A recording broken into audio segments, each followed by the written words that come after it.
Bienvenidos todos a una nueva sesión, la tercera del seminario 2021. Hoy nos va a acompañar Mariana Canedo, que es investigadora de CONICET y profesora de la Universidad de Mar del Plata.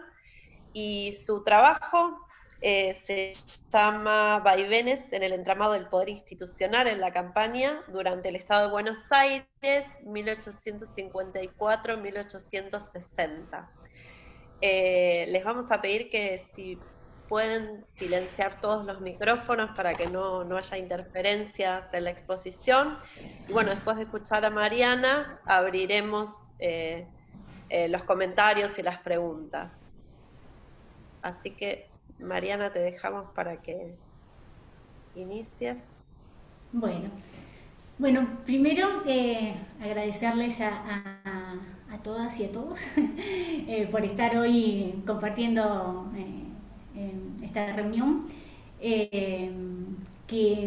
Digamos, la verdad que soy agradecida de estos espacios porque me parece que son de mucho aprendizaje y nomás en el proceso de preparación para hoy como que no sé qué saldrá ahora en este momento, pero ya el intentar hacer como una síntesis de este proceso, de este trabajo que viene en proceso, fue para mí de gran ayuda. Porque les cuento, lo que voy a presentar fundamentalmente son cuestiones que estoy trabajando para un capítulo de un libro que es sobre el Estado de Buenos Aires. Entonces, como tal, tiene como objetivo centrarse en las particularidades del entramado político institucional de la campaña de Buenos Aires durante el Estado de Buenos Aires. Estoy tratando de ver, digamos, esta configuración política que tuvo de particular en este sentido. Y a partir de ahí tuve que tomar distintas decisiones y quiero ponerlas de manifiesto claramente. Por un lado, el recorte temporal, que significa tomar una configuración, digamos, siempre los recortes temporales tienen que ver con las problemáticas que uno está abordando. En este caso yo no estoy abordando la justicia durante el siglo XIX, no estoy abordando las municipalidades en el siglo XIX, sino que estoy intentando abordar un entramado institucional en una determinada configuración política mayor. Entonces, acá hay una primera decisión que me parece que tiene algunos puntos a favor, pero que al dialogar con la historiografía, con el resto de los colegas, encuentro que no todo, digamos, que los trabajos tienen otra periodización en general, que es lógico, vienen de otras problemáticas, y entonces, bueno, como que hay que ir ajustando esos diálogos. Y la otra decisión tomada es el caso. Estamos acostumbrados a tomar problemáticas que tengan que ver más con una determinada institución o a partir de un determinado caso que en general suele ser más acotado. Yo trabajé durante mucho tiempo con San Nicolás de los Arroyos, pero a partir de ese caso veía problemáticas mayores. Pero acá el caso que tomo es la campaña en el Estado de Buenos Aires, lo que implica un esfuerzo y una mirada que intenta integrar situaciones muy diversas, pero que al mismo tiempo tienen elementos en común. Tratando de no homogeneizar, de no plantear tendencias comunes o iguales para todos los casos, pero bueno, viendo dentro de estas diferencias, de estos diálogos al interior del caso, cómo hay un comportamiento común, digamos. De nuevo, esta configuración política que es Estado de Buenos Aires, como que prima en los dos recortes temporales y espaciales que decido tomar. Argumento en términos generales que el entramado político de la campaña de Buenos Aires durante político institucional de la campaña de Buenos Aires durante el Estado de Buenos Aires, va a tener una organización y dinámicas oscilantes, de ahí el nombre de vaivenes que se me ocurría, durante la década del 50, vinculadas a tres órdenes de cuestiones que por un lado son los enfrentamientos entre el gobierno del Estado de Buenos Aires, o entre el Estado de Buenos Aires, con la Confederación, con los exiliados federales o con las parcialidades indígenas. En un segundo orden va también a ser resultado de las decisiones que ese propio gobierno del Estado de Buenos Aires va a tomar sobre las instituciones de su campaña. Y en tercer lugar va a ser también resultado de los comportamientos que desde la propia campaña los distintos sujetos y todo en plural, porque no hay un único comportamiento, van a ir presentando. Estos tres juegos, estas tres dinámicas, lo que intentan tener presente es que no los resultados, lo que vamos encontrando, no son producto de un accionar directo de un gobierno, de un Estado centralizado que plantea normativas y que se cumplen o solamente se padecen, sino que hay todo un entramado importante que, bueno, que uno lo va viendo durante la década. En conjunto, lo que planteo, para decirlo rápido y para que vean hacia dónde voy, es que durante el Estado de Buenos Aires las características de estas instituciones y del entramado en sí van a ser distintas a lo que distintos estudios muy ricos, muy interesantes, que ustedes bien conocen, han planteado para el rosismo. Pero que también van a ser distintas a las que encontramos durante la década de 1860. Pero que a su vez dentro de esta década va a haber momentos de cambio, de tensiones, nudos, que van a hacer que las tendencias de cohesión o de dispersión entre el propio entramado va a ser cambiante.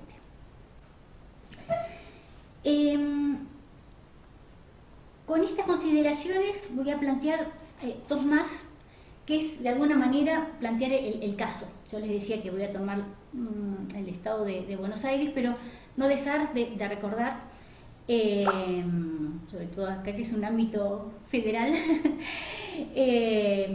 que Buenos Aires es una configuración política que, más o menos por los registros poblacionales que tenemos para 1854, está en torno a las 273.000 personas, redondeando.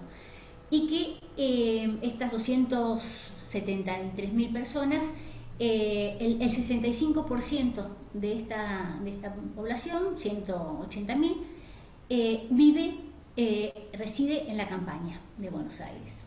Es el momento, el cenit, digamos, de la relación de la población entre ciudad y campaña que se da durante el siglo XIX.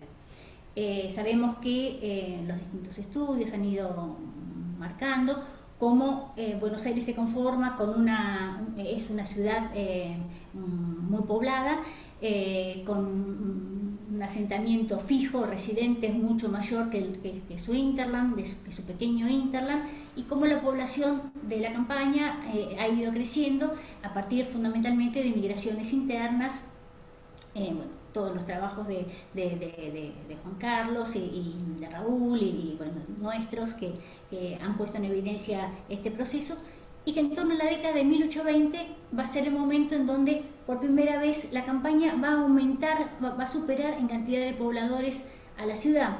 Y esto no es un problema de quién tenga más pobladores o no, sino que en este ritmo de crecimiento, que digamos la ciudad sigue creciendo también, pero en lo que marca es que hacia 1850 el ritmo de crecimiento que viene siendo acumulado de nuevas familias, de nuevas personas que están residiendo en Buenos Aires, está cada vez en mayor aumento, y bueno, con el desafío que esto implica para los cambios, para el gobierno, para el control de esta sociedad. Además, Si recordamos con los estudios sobre el rosismo, sabemos que todo el avance en la frontera que se había dado por parte del mundo hispano criollo, digamos, se redujo durante el estado de Buenos Aires con la caída de Rosas, es decir, que además tenemos un incremento en la densidad poblacional de la campaña. Si lo comparamos con el último censo de 1838, casi se duplica la cantidad de la densidad poblacional en la campaña. Es decir, para que nos imaginemos, para términos de la época, tenemos una gran cantidad una provincia con una gran cantidad de población en su campaña, el momento en donde es mayor la relación con la ciudad y más juntamente poblada. A su vez, estas cantidades se distribuyen en forma desigual en la campaña. Y cuando hablamos de campaña, en este momento, en 1850, estamos hablando de poblaciones que tienen partidos, digamos, que son las unidades jurisdiccionales locales, más locales que hay, partidos que llegan a tener más de 9.000 habitantes, y otros que tienen menos de 5 que hay con menos de 1.000 habitantes. Es decir, de los 50 partidos con que comienza la década de 1850, la distribución es muy variada. Y no solamente con zonas de frontera y zonas cercanas a Buenos Aires, si bien esta tendencia se da, sino que también tienen tamaños desiguales. Y para cerrar esto, cuando hablamos de la campaña de Buenos Aires en la década de 1850, también estamos hablando de 3 ciudades de 10.000 habitantes, como San Nicolás de los Arroyos, como Luján, como Mercedes, con poblaciones también como Chivilcoy, Dolores, que Dolores, pese a estar en zona de frontera, son poblaciones muy pobladas, junto con otros pueblos que vienen también en crecimiento y otros que son pequeños pueblitos. Es decir, hay una diversidad, pero hay una presencia, decimos campaña, pero hablar ya de 10.000 habitantes para gobernar en una ciudad es digamos, hay como es un indicador bastante eurocéntrico, pero en los congresos de urbanismo en general se plantea que los small town, los pueblos pequeños, son hasta 10.000 habitantes para el periodo prerevolucionario. Es decir, que estaríamos ya pasando la idea de pequeños pueblos para estos criterios que se consideran universales, pero que en realidad son bastante europeos.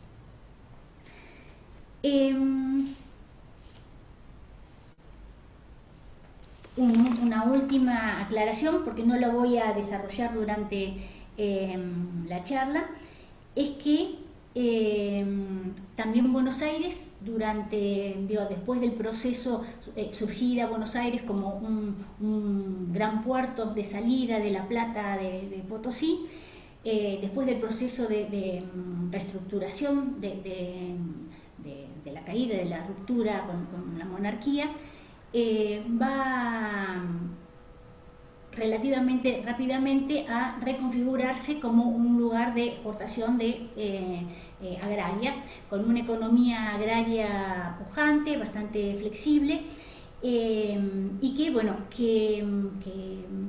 va ajustándose permanentemente, pero que en la década de 50 la encontramos con un desarrollo importante, pese a todo lo que vamos a ir viendo de conflictos, y en donde, cuando hablamos de gobernar y de administrar, con criterios políticos e institucionales, en general lo que vamos encontrando es que el contenido, más allá de las cuestiones vinculadas con el crimen, tienen que ver con cuestiones rurales, lógicamente, pero a veces uno se olvida. Entonces, cuando vamos a ver a los jueces de paz actuar, los vamos a ver actuando en relación a reces que hay que llevar a los soldados, o problemas con la tierra entre dos personas, o digamos, el entramado, digamos, estos cambios que se van dando en la economía son los que fundamentalmente se van a estar administrando de alguna manera o tratando de gobernar. En este contexto, que es muy complejo, lo que intenté hacer es tomar las principales, algunas cuestiones, no se asusten, algunas cuestiones de las principales instituciones y autoridades y gobiernos que aparecen durante este periodo. Retomar los jueces de paz, ver las municipalidades, ver la justicia de primera instancia, fundamentalmente a partir de las escribanías generadas en los pueblos, ver el tema de las prefecturas y comentar algo sobre los comisarios. La idea, pensándolo como entramado, terminando con la década, digamos, en 1859, con la situación de estos entramados en Cepeda. Si podemos ver un primer cuadro sobre los jueces de paz. Mientras les voy adelantando, todos sabemos los jueces de paz, digamos, que conocidos, digamos, como las grandes instituciones, las grandes autoridades que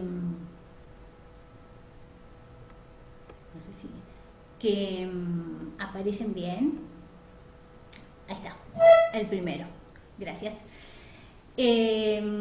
Los jueces de paz, que son las autoridades centrales, siguen siendo las autoridades centrales de la campaña de Buenos Aires, surgidas en la década de 1820,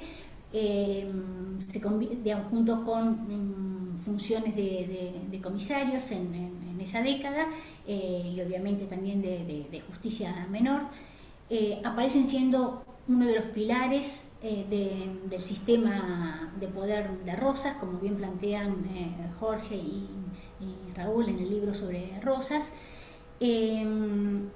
pero arrastran, desde mi punto de vista, como que el peso fuerte que tuvieron en el último periodo, sobre todo porque la caracterización fuerte de los jueces de paz que los colegas realizan es fundamentalmente en la segunda etapa después de 1840. Y mi planteo es que los jueces de paz van a ser figuras centrales porque aparecen en todos los partidos de la campaña, pero que van a ser las figuras que más cambios van a tener. Y lo voy a plantear a partir de algunos elementos que estuve considerando. Por un lado, en general los jueces de paz, desde la normativa se planteaba que todos los años cambiaban, ¿no? Que podían renovarse, sus funciones duraban un año. Lo que encontramos en el sistema Rosas es que hay un predominio a mantener a estas autoridades durante más tiempo, llegando en algunos casos como Chascomús a estar 12 años, si mal no recuerdo. Digamos, son figuras que funcionando se quedaban más tiempo. En esta década, digamos, o en el periodo más corto de 1854-1860, que es el estricto del Estado de Buenos Aires, lo que voy encontrando es ver dentro de los 7 años posibles de tener funcionarios jueces de paz, cuántas personas ocuparon ese cargo en los distintos partidos. Luego, con un tipo de documentación que subregistra, después cualquier cosa podemos charlarlo, subregistra claramente los cambios. Y es el registro, digamos, el decreto en donde se plantea quiénes son jueces de paz, que se plantea en enero todos los años, quiénes son jueces de paz en la campaña, para la campaña y para la ciudad. En realidad, si el juez de paz cambia a mediados de enero o cambia en febrero o se queda más porque vienen las elecciones y después de las elecciones acuerdan cambiar, todo eso no se registra, tampoco las renuncias que las hay durante el año. Entonces digamos, esto tiende a mantener el nombre del que estaba, pero igual así encontramos que hay una dinámica de bastante cambio. Para que se entienda el cuadro, de los 7 años posibles, de los 7 personas posibles de ocupar este cargo, lo ocuparon 6 personas en 10 partidos: San Nicolás, Rancho, Tandil, Arrecifes, así. 5 personas lo ocuparon en otros 14, 4 en otros 14, 3 en otros y solamente 2 en otros 4 partidos. Podríamos plantear cuáles son las lógicas, pero la verdad que está bastante cruzado. Podría haber una tendencia a que en la zona de frontera se mantengan más los jueces de paz en relación a el resto de los partidos, pero en términos generales diría que la mitad, digamos, estos 10 primeros y 14, digamos, la mitad de los posibles, en todos los partidos, digamos, la mitad de los partidos cambiaron, renovaron de los 7 posibles cargos, 6 o 5, digamos, personas. Entonces, nos encontramos con una rotación de los jueces de paz muy marcada en forma anual. Ahora, pasemos al segundo cuadro.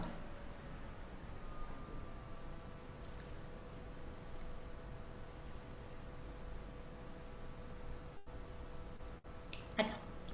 Muchas gracias. Sí, lo dejamos grande, cualquier cosa después lo vamos corriendo.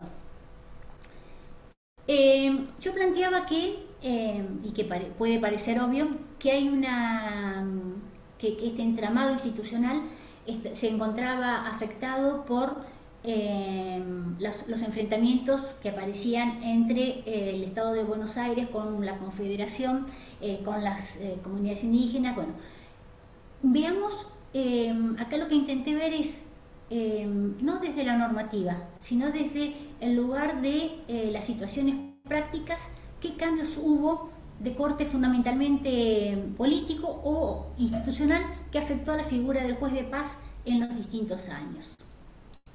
Por ejemplo, tomé desde la batalla de Caseros, encontrando que obviamente después de Caseros y de la primera ocupación que hubo en la campaña, digamos, hacia el rosismo derrotado, hubo cambios en todos los jueces de paz. Lo que se buscaba era un desplazamiento del rosismo en estos juzgados, y todo aquel que había estado en el gobierno anterior era obviamente cambiado, y va a seguir siendo así los primeros años en las elecciones. Entonces tenemos un primer gran cambio de todas las autoridades en 1852. Que ahí me pongo jefe de policía, como no está claro bien quién es el gobernador, le escriben los jueces de paz que estaban de antes, queriendo alargar el cargo al jefe de policía, ¿no? Como son todavía en el periodo rosista, bueno, y acá todavía son jueces y comisarios, se refieren a esta autoridad. Esto comienza así en 1852, entre febrero y principios de marzo cambian todos los jueces de paz. Pero a fin de diciembre tenemos el levantamiento federal dentro de Buenos Aires, de Lagos. Y si bien, no sé si todas, pero la gran parte de las autoridades también son cambiadas. Y por lo que estoy encontrando, no solamente bueno, esto lo estudió muy bien Fernanda Barcos, pero no solamente los jueces de paz, sino hasta algunos curas también son modificados. Es decir, que vuelve a haber un cambio en la campaña de los jueces de paz en el mes de diciembre. Después en el año 53, a mediados de año, cuando se levanta, es derrotado el levantamiento federal, cae el sitio, hay un planteo del nuevo ministro de gobierno, Lorenzo Torres, un ex rosista, a cargo de la Cámara de Representantes durante bastante tiempo, pero ahora en el gobierno provisional de Obligado, pidiendo una información a todos los jueces de paz que se encontraban en cada partido, pidiendo explicación de cómo había sido nombrado, quién lo había nombrado. Entonces empieza que a mí me nombró tal comandante, que a mí me nombró tal otro, que el planteo es que se mantengan hasta terminar el año, pero lo que aparece con estas lógicas de si estuviste en el levantamiento federal, mejor correte ahora, que no es un buen momento, de las persecuciones que hubo, pese a los pactos firmados, y lo que se va encontrando son bastantes renuncias y cambios que se van a realizar. 1854. se hace el nombramiento anual de los jueces de paz como un año relativamente tranquilo.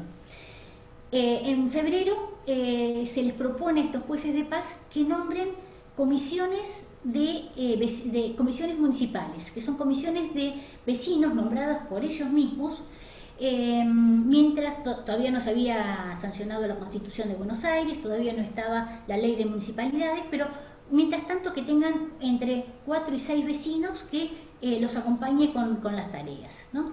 Y la verdad que hay un funcionamiento muy desigual, pero empieza a haber esta lógica en algunos lugares, si uno cuenta el caso de San Nicolás, que como decía, es una ciudad, los jueces de paz parece que juran, y hay todo un grupo masónico que asume y suma con todo, jura con todos los rituales, cuando es una comisión nombrada por el juez de paz, que igual es aprobada por el gobierno central, ¿no? Pero empieza a haber ahí un funcionamiento colegiado de alguna manera. En 1855 se vuelve a realizar el nombramiento anual de jueces y comienzan a desarrollarse las primeras elecciones municipales para municipales.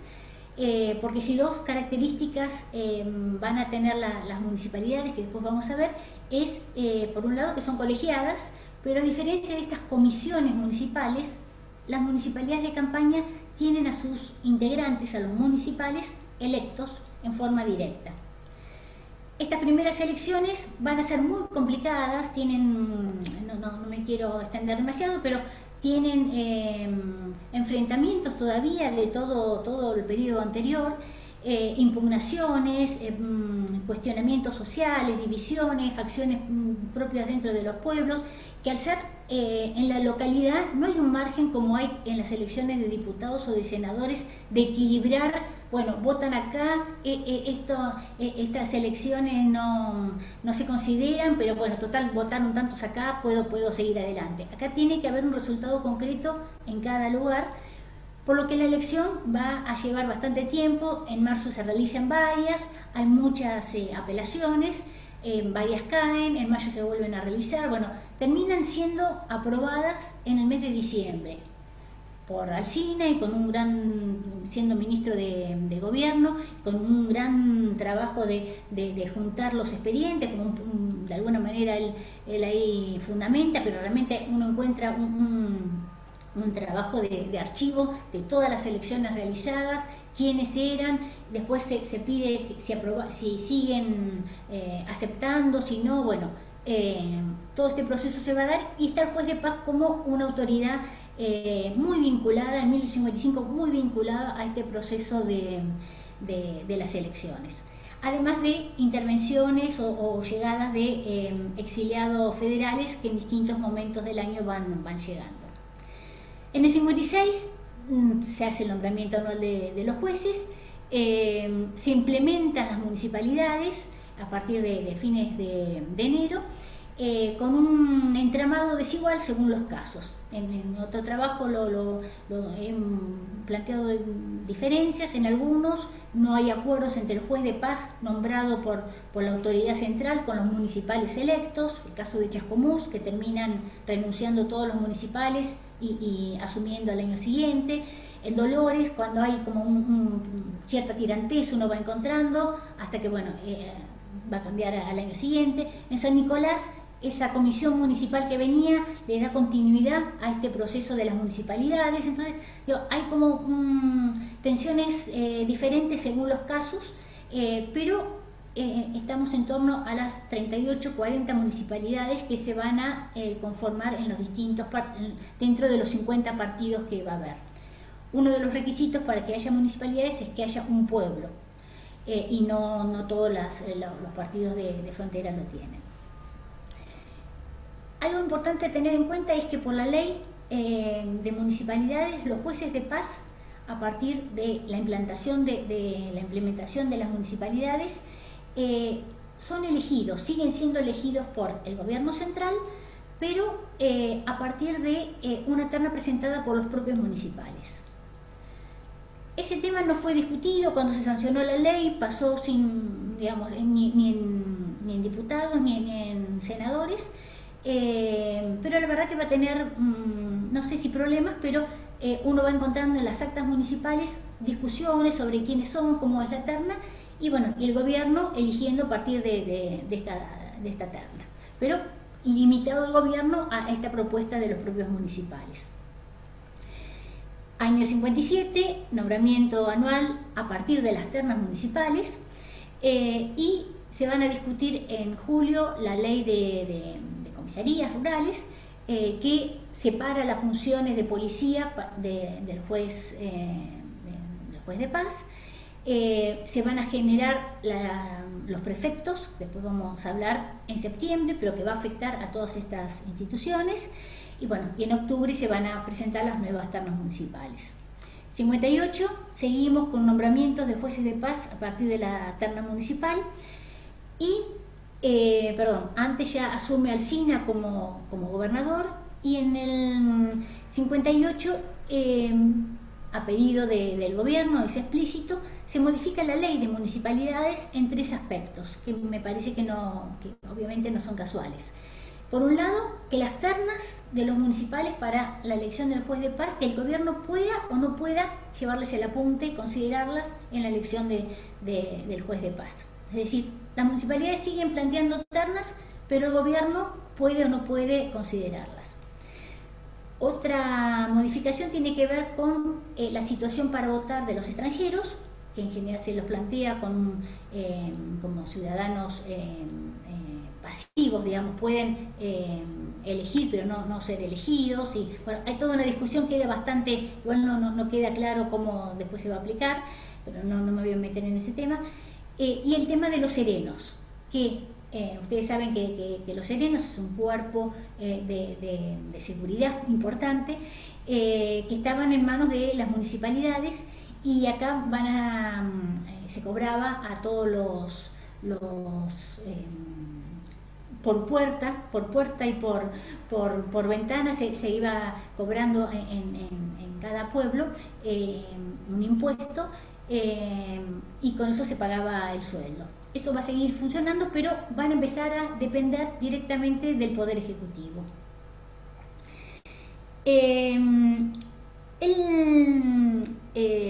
Bueno, esto es en el 58. Empiezan a aplicarse las nuevas ternas sin seguridad de que en esos 3 vayan a ser elegidos uno de los jueces de paz. Y en 1859 aparecen los nuevos nombramientos, y yo los cruzo con 10 actas municipales, libros de actas de sesiones municipales de 10 casos distintos, y encuentro que solamente en 2, no es un gran número, pero de las 10 que hay, que están bastante distribuidas por tamaño de población, por zona, si bien en todos estos casos se venía respetando quiénes eran la terna original, en estos 10 casos encuentro que solamente 2 son respetados de las ternas que se habían presentado. Es decir, como que hay un proceso del Poder Ejecutivo de hacer cumplir a quienes querían colocar como juez de paz, que sigue siendo un vecino, pero nombrado directamente por ellos. En el 59 se produce, en octubre, el 23 de octubre, la batalla de Cepeda, y se produce una ocupación federal para toda la campaña, y ahí después voy a cerrar la exposición deteniéndonos en estos casos, porque se nombran de nuevo nuevos jueces de paz en toda la campaña. Después es un tema que va a tratarse en el Pacto de San José de Flores, esta situación, que va a dar como resultado la supresión de los prefectos y los comisarios, y se vuelve a plantear, después desde el nuevo gobierno de Buenos Aires, renuncia el gobernador Alsina, renuncian sus ministros, el presidente del Senado que se hace cargo, y los nuevos ministros pasan de nuevo situación, y hay toda ahí una tensión interesante que vamos a ver sobre la situación de los jueces de paz. Lo que se intenta es llegar a diciembre de alguna manera y convocar en 1860 a hacer nombramientos, se presentan las ternas, nombramientos en 1860 donde lo que estoy viendo es que son totalmente por fuera de las ternas y bueno, llegar a renovar a los municipales en 1860. Es decir, este largo proceso, tal vez aburrido para alargarlo así todo junto, lo que muestra es las idas y vueltas que hubo en torno a la figura del juez de paz. Digo, uno entiende los otros números y los cambios, digamos, cada vez que hubo una intervención federal no aparecen en esos cambios anteriores que íbamos mostrando, pero hubo 4 veces en la campaña en donde por distintas razones todos los jueces de paz cambiaron y vuelven otros a ser puestos, más allá de las decisiones de los gobiernos, más allá de las elecciones que se hagan. Digo, la figura del juez de paz en principio tiene una altísima rotación, como creo que no lo tuvo antes en otra década, ni lo va a tener después, que para el funcionamiento propio como que creo que va a ser determinante. Pasemos a el tema de las municipalidades.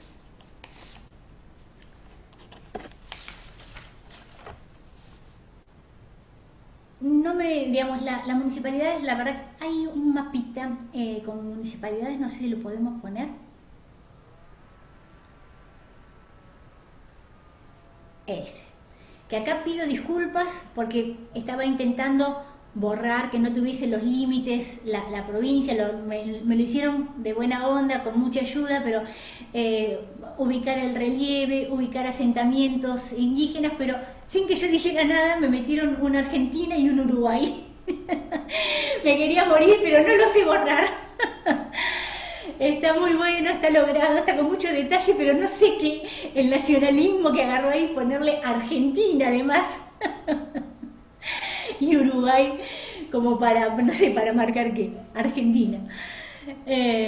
Bueno, así que eso no lo miren, pero yo creo que el mapa permite ver que son los puntitos verdes, los lugares en donde durante esta década funcionaron municipalidades.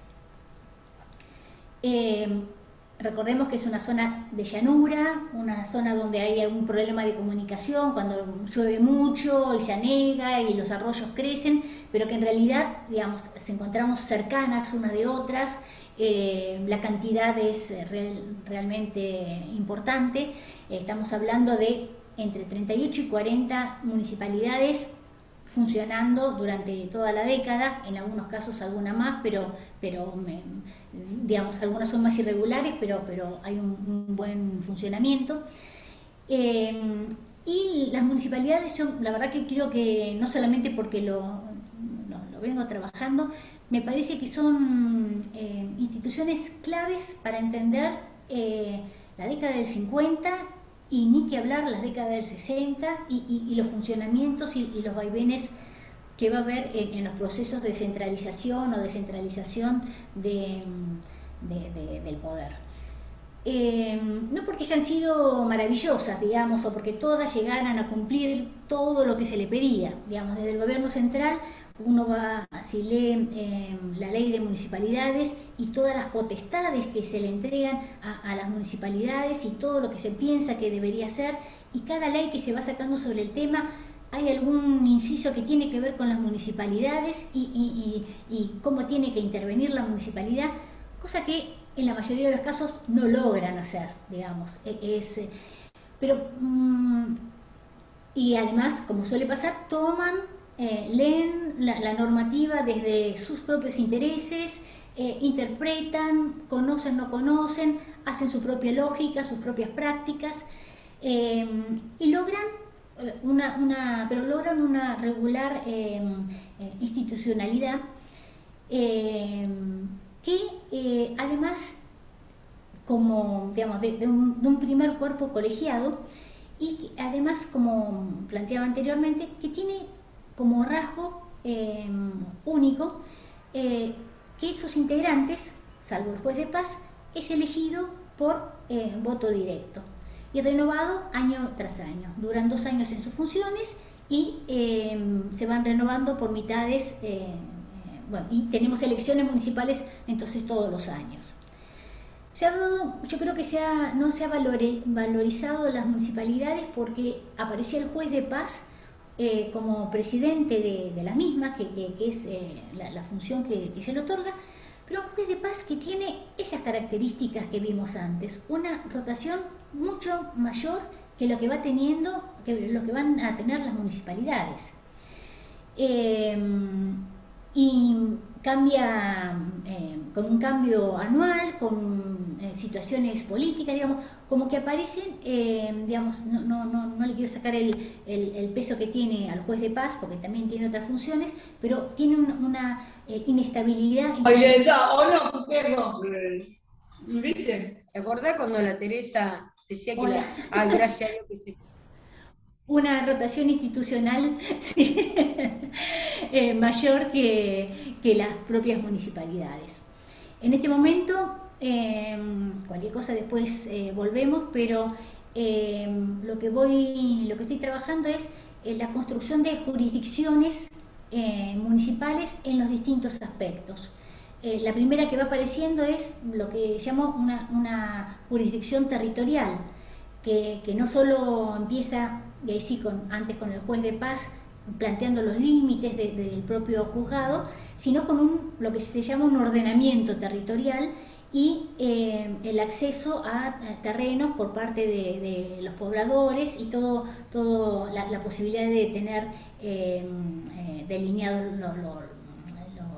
las casas, los ranchos, los caminos, todas estas situaciones es como que es la gran agenda de esta primera etapa, junto con una jurisdicción fiscal y con jurisdicciones con otras características como la educativa, la sanitaria, la religiosa, en donde va teniendo distintas entradas y algunas cuestiones de la parte de seguridad, si se quiere, o de policía, un tema que no aparece tan fuertemente o aparece más limitado durante esta década, pero que después va a tener importancia en la década del 60.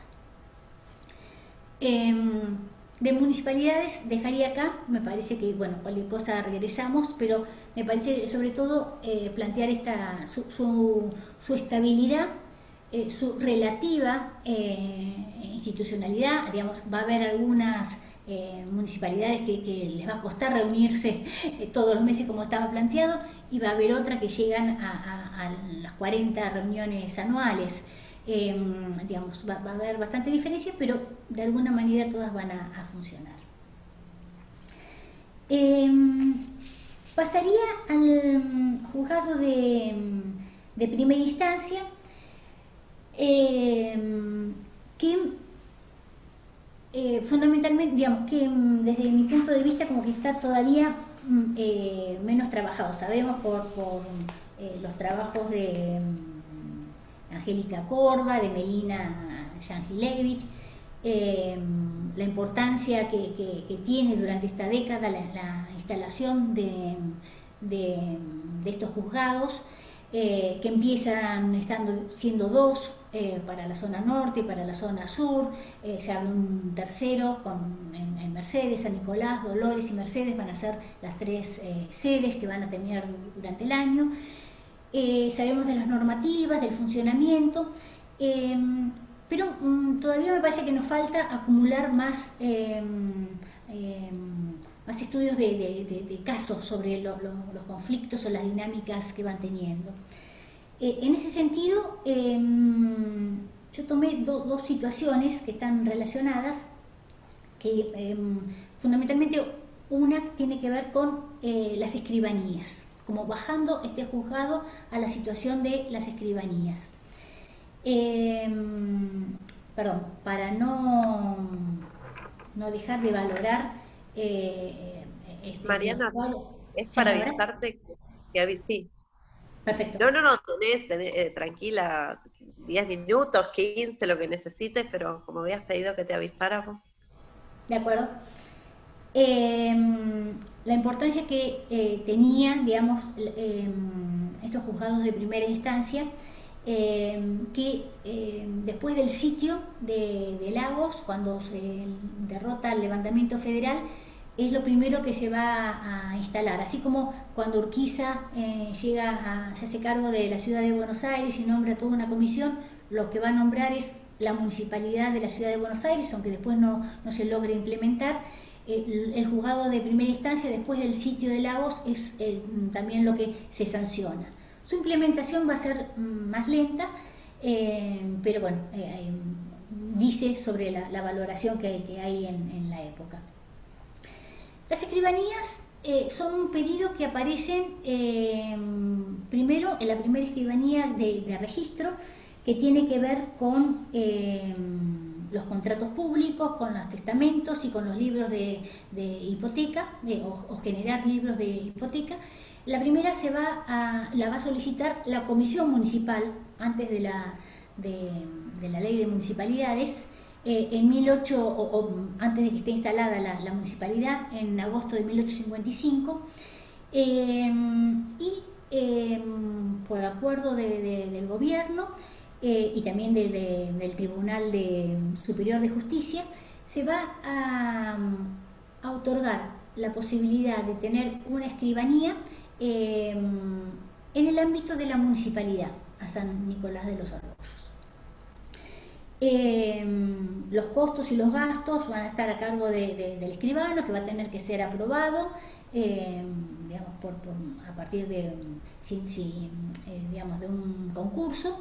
Pero bueno, está toda la normativa, pero lo importante es esto: un nombramiento de la escribanía con esta lógica de no tener de lo costoso, de lo dificultoso que es llegar a Buenos Aires para hacer todos estos trámites.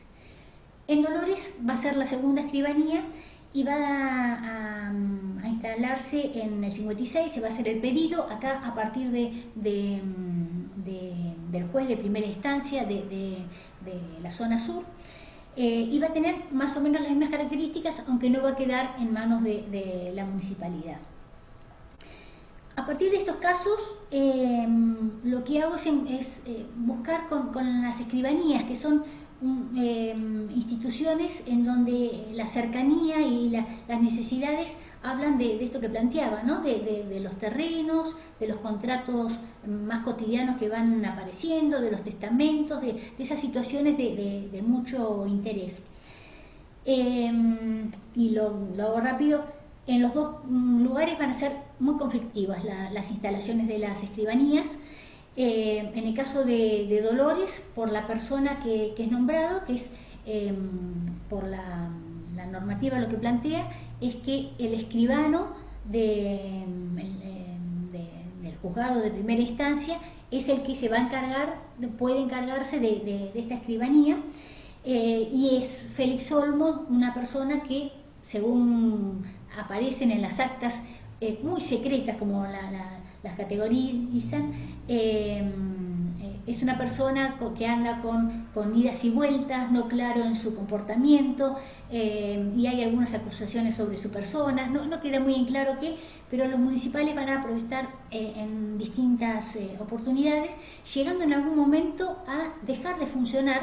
Dolores es una municipalidad que tiene una regularidad desde el principio muy, muy marcada, y hacen como un boicot los propios municipales y dejan de funcionar hasta que no se cambie al secretario del juzgado, que se hacía cargo de la escribanía. Y logran que esto se revierta en el 57. Con San Nicolás va a pasar lo mismo, y acá aparece más clara la información, porque hay conflictos no solamente con el escribano que quieren nombrar, que es el escribano del juzgado de primera instancia, sino con quien es nombrado como juez de primera instancia con sede en San Nicolás, cuando se dividen en tres los juzgados. Esta persona, esperen que no me acuerdo el nombre, es un federal conocido, digamos, un rosista casado que fue diputado no me acuerdo todos estos temas, no me acuerdo el apellido, pero bueno, que es un federal rosista que apoyó después a Urquiza y después se quedó en el gobierno de Buenos Aires, y cuando es nombrado después de 3 ternas en donde no aceptan las personas ternadas el cargo desde Buenos Aires, va esta persona a Buenos Aires con sus secretarios, todo un grupo caracterizado como mitrista, termina, pero que son municipales, termina apedreándolo a él y al escribano después de unas semanas de estar ahí, y vuelven a Buenos Aires, y ahí él lo que hace es contar la situación de esa revuelta popular con figuras importantes del gobierno, vinculadas con el gobierno del Estado de Buenos Aires, y digamos, toda una trama de, si se quiere, de federales y de gente más aliada al mitrismo o a la persona de Alsina, que han logrado determinados acuerdos a nivel de la ciudad de Buenos Aires, pero que esto no derrama en todos los lugares. Yo creo que el caso de Encontrado Dolores también tiene que ver con algo de algún pasado federal en la figura de Olmos. Y digo, esto es como un ejemplo de decir, más allá de las normativas, de lo que se va logrando, de las dificultades, me parece que la justicia aparece permeada también con estas motivaciones y con estos enfrentamientos que están candentes en todos los aspectos en esta década. Me voy rápidamente con los prefectos y con los comisarios, que no tengo demasiado con los comisarios, pero los prefectos, de alguna manera uno podría definir, digamos, como dentro de la normativa se lo plantea como jefe de la administración en el departamento y agente inmediato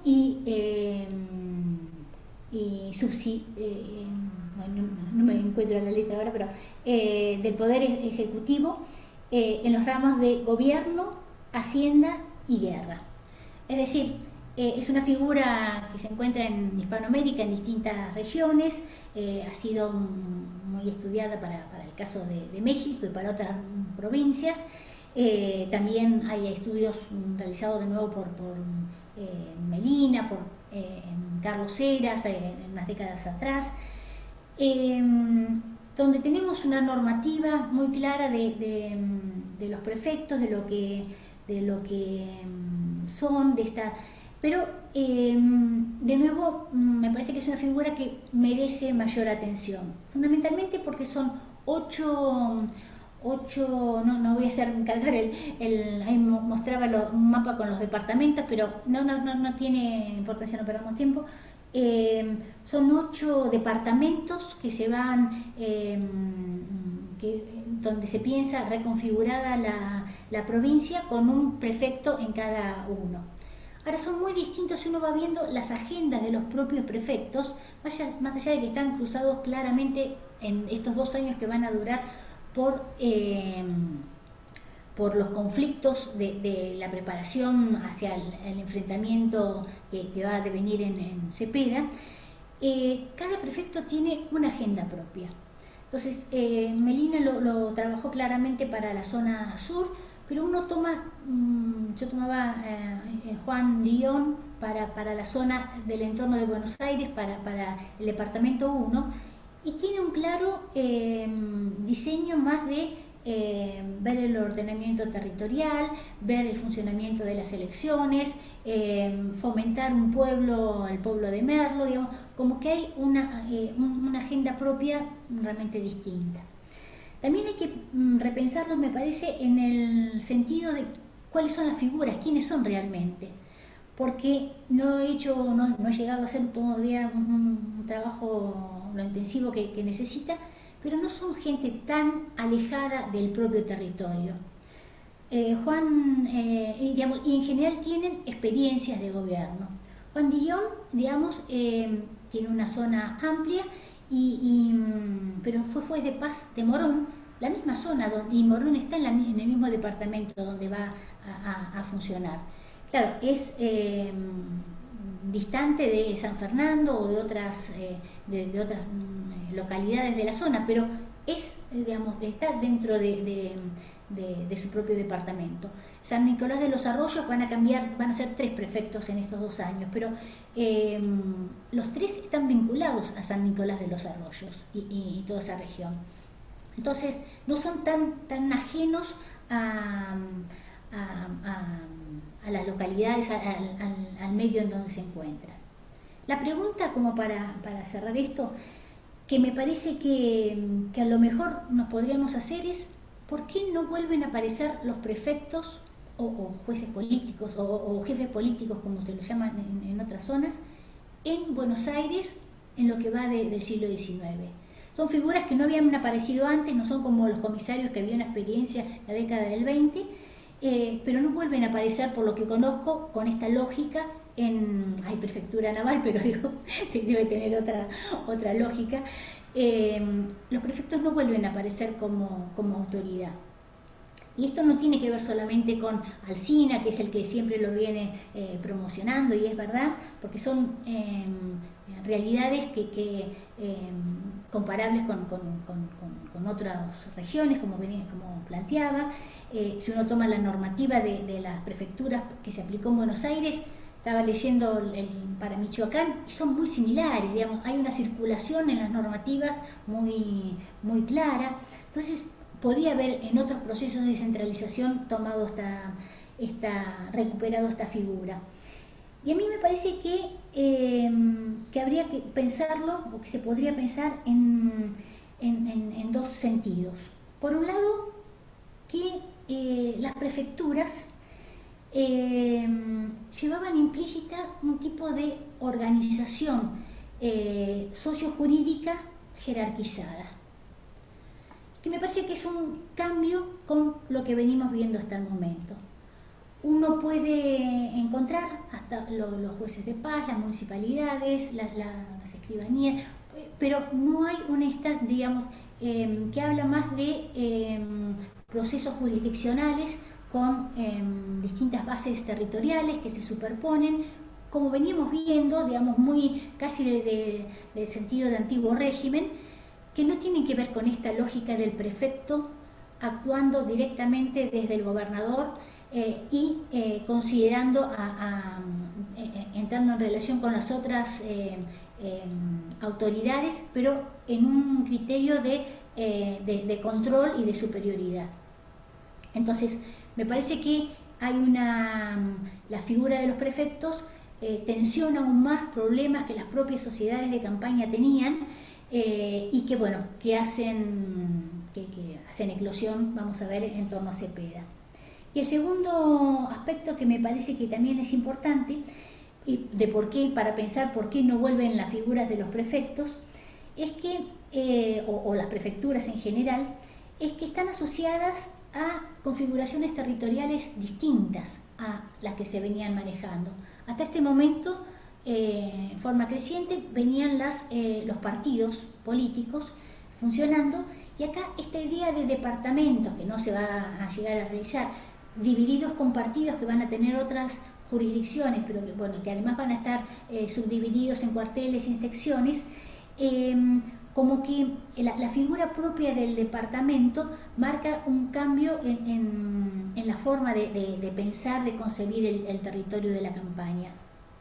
Es verdad que venimos teniendo distintas organizaciones que consideran la zona norte, la zona centro u oeste, o la zona sur, y que de alguna manera hablan de grandes regiones. Que cuando aparece esto, no hay que, uno cuando se encuentra está pensando en la zona norte en relación a Buenos Aires, la zona centro u oeste en relación a la ciudad de Buenos Aires, la zona sur, como que aparece muy nombrado desde la ciudad de Buenos Aires, y en general viene desde ahí la normativa.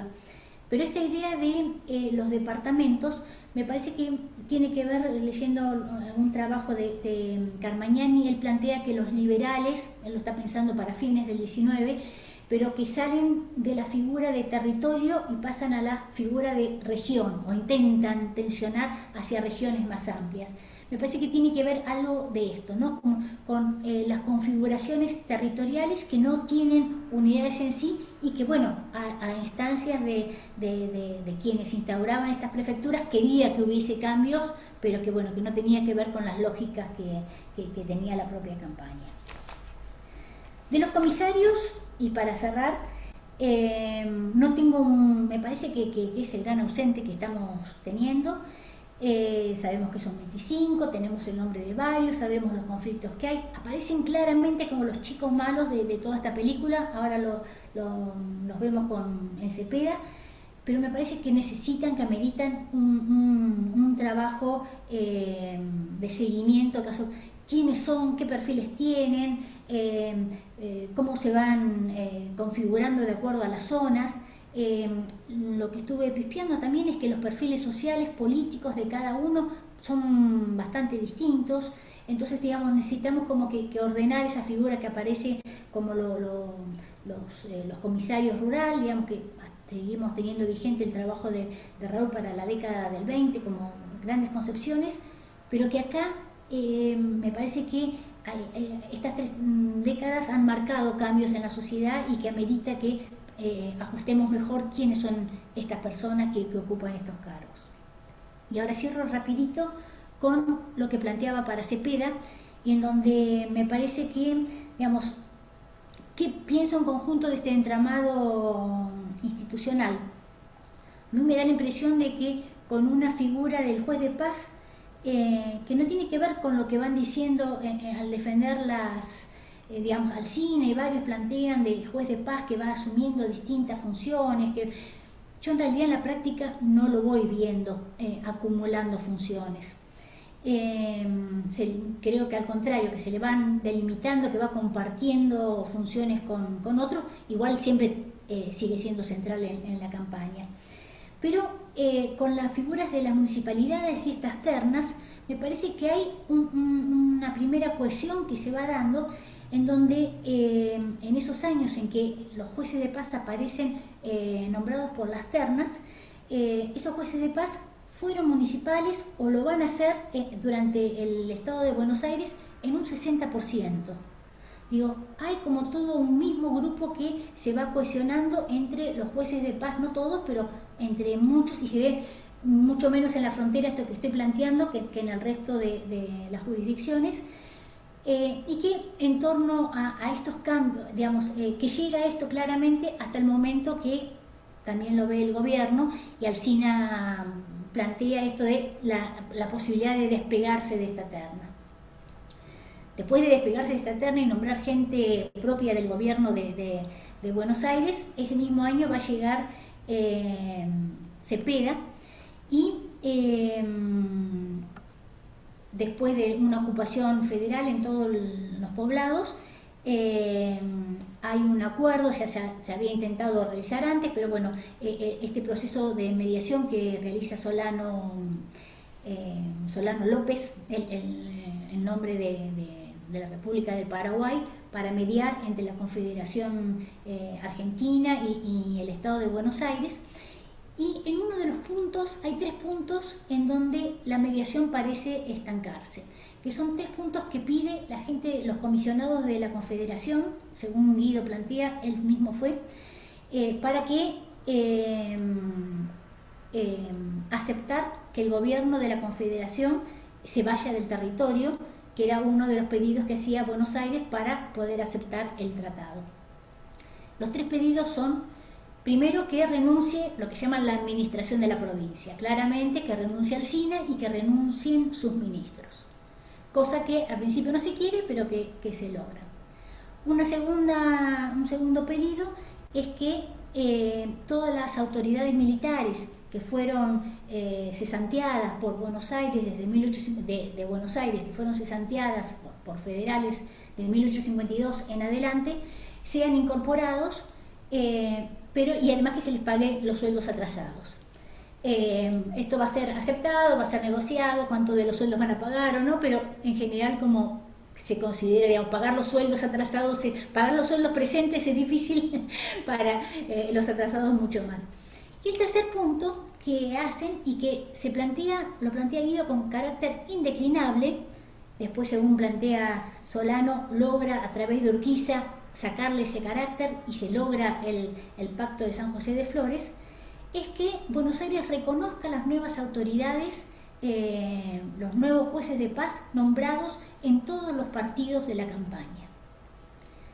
La verdad que cuando me encuentro esto, me fui a los archivos a buscar qué pasaba, y efectivamente, digamos, varios colegas fueron encontrando algunos casos.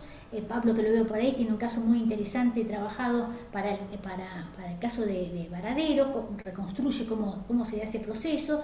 Silvia Rato plantea una llegada en la zona de Azul y cómo es tomado, pero lo ve como una situación de frontera. Lo que encuentro, y a partir de fuentes de los archivos municipales pude reconstruir para el caso de Luján y de San Nicolás de los Arroyos, es que efectivamente pueblo por pueblo son ocupados los espacios, son nombrados nuevos jueces de paz, y lo interesante acá es que en varios de los casos que estoy encontrando, en el caso de Luján se hacen por elección.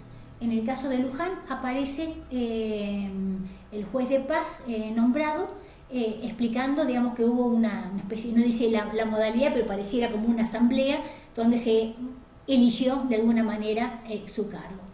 Y en el caso de San Nicolás de los Arroyos, son los propios municipales los que van a elegir a un nuevo juez de paz con ideas federales. Obviamente en un contexto de ocupación y con las tropas en los entornos, pero hay todo un proceso de elección de los jueces de paz por parte de los jueces del pueblo o de los municipales que eligieron directamente a sus autoridades. En algunos lugares esto se resiste y va a llevar, se firma el tratado, se va a Urquiza, pero los jueces de paz no se terminan yendo. Son también vecinos del lugar y encuentran grupos de federales, grupos de vecinos que apoyan estos nuevos nombramientos y aparecen siendo denominados como los jueces del pueblo. Lo plantean en forma como crítica, a mí me encanta la denominación, pero y van grupos de notables de San Nicolás, por ejemplo, que es uno de los lugares donde más se resiste.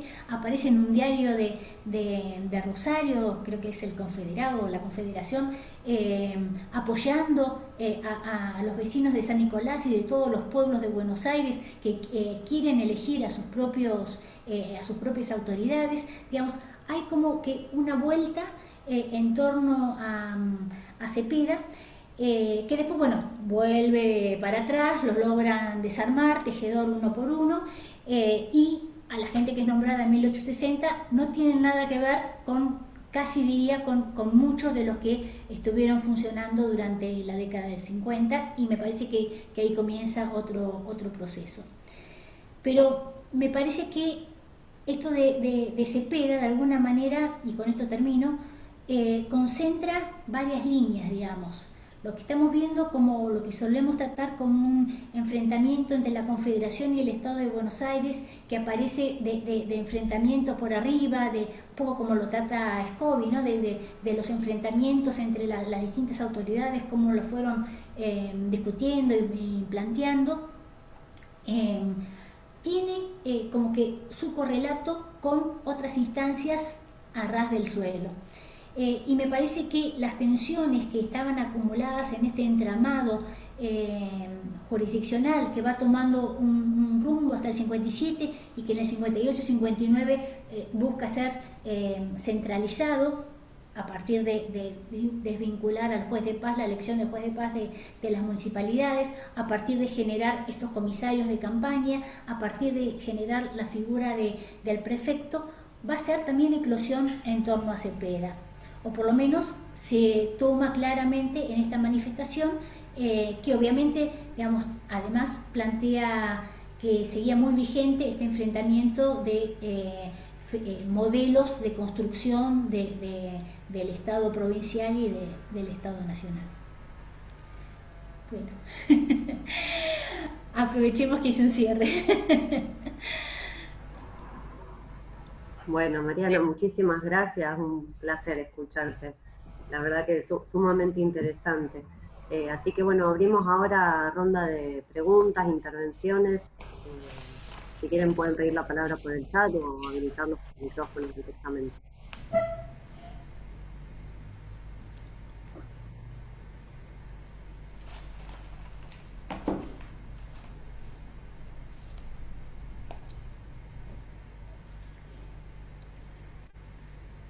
Los primeros momentos. Claro, sí. A ver quién da el primer paso. Hola, hola, no sé si se me escucha. Sí. Sí, Nico. Hola, ¿qué tal? Bueno, hola Mariana, un gusto. Hola, ¿qué tal? Encantada. Bueno, ya que nadie quería preguntar, rompo el hielo, lo ves. A lo mejor alguien se anima. Me pareció sumamente interesante la exposición. Tengo un par de preguntas, algunas que son de curiosidad nada más, porque me interesó la figura, y otras a lo mejor para que pueda ayudar a pensar algunas cuestiones que vos planteaste. La primera cuestión que a mí me llamó la atención y que me gustaría preguntarte es sobre estas comisiones municipales que nombraste, que no tenía ni idea de que se habían configurado y su vida y demás. Y las preguntas acá son puramente de curiosidad, efectivamente, ¿no? Pensarlas o cómo funcionaron a partir de la creación de las municipalidades al brevísimo tiempo, por lo menos por lo que vos planteaste, ¿no? Pasó 1 año, 2 años entre la comisión y la municipalidad, y si se pensaron en esa creación como una especie de proto-municipalidades, si se pensaron como meramente transitorias, sabiendo que próximamente se iban a generar el organigrama municipal, y cómo es el tema de las funciones, si son funciones similares, porque la estructura es bastante llamativa, ¿no? Es nombrada por el juez de paz, un juez de paz que todavía no es...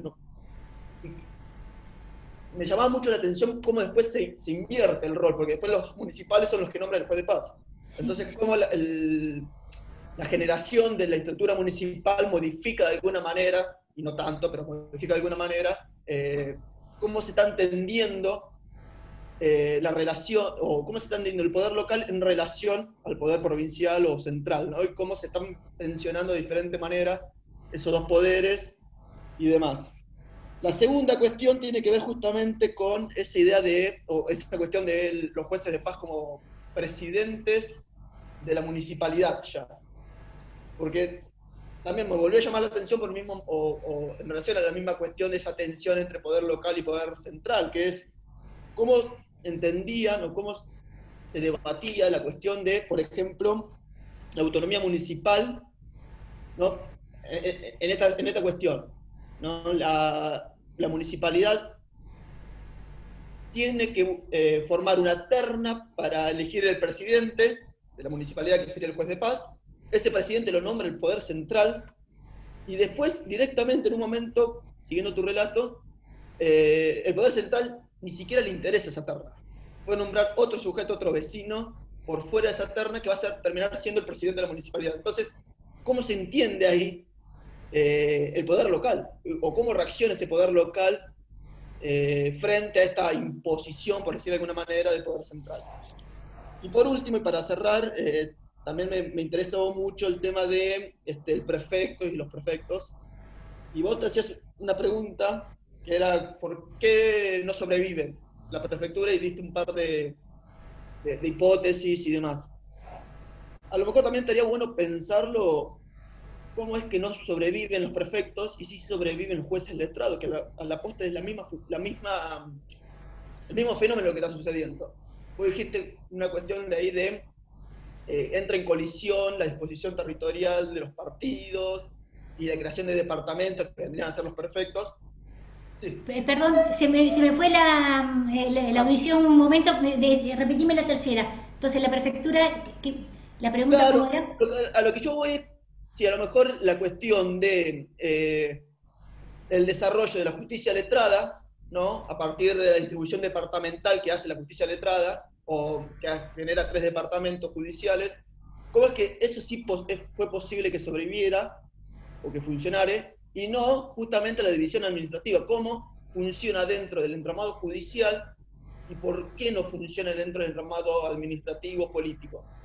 A lo mejor estaría bueno pensarlo desde ese lugar, qué es lo que se está jugando, que se permite en un proceso en el cual se está saliendo de un modelo jurisdiccional de entender las relaciones de poder a un modelo, vamos a ponerle de nombre liberal para sacármelo de encima, pero no sé si es tan liberal, cómo funciona justamente a nivel judicial y no cómo funciona a nivel político y administrativo. Bueno, eso nada más me pareció súper interesante. Muchas gracias. Vamos respondiendo así, no sé cómo es la modalidad.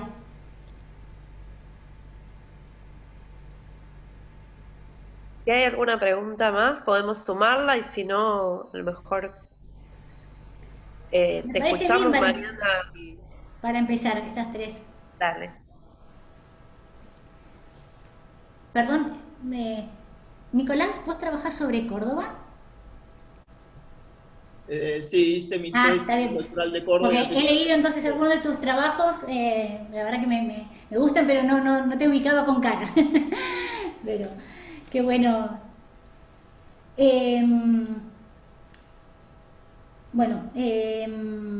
Te agradezco, la verdad, los 3 puntos.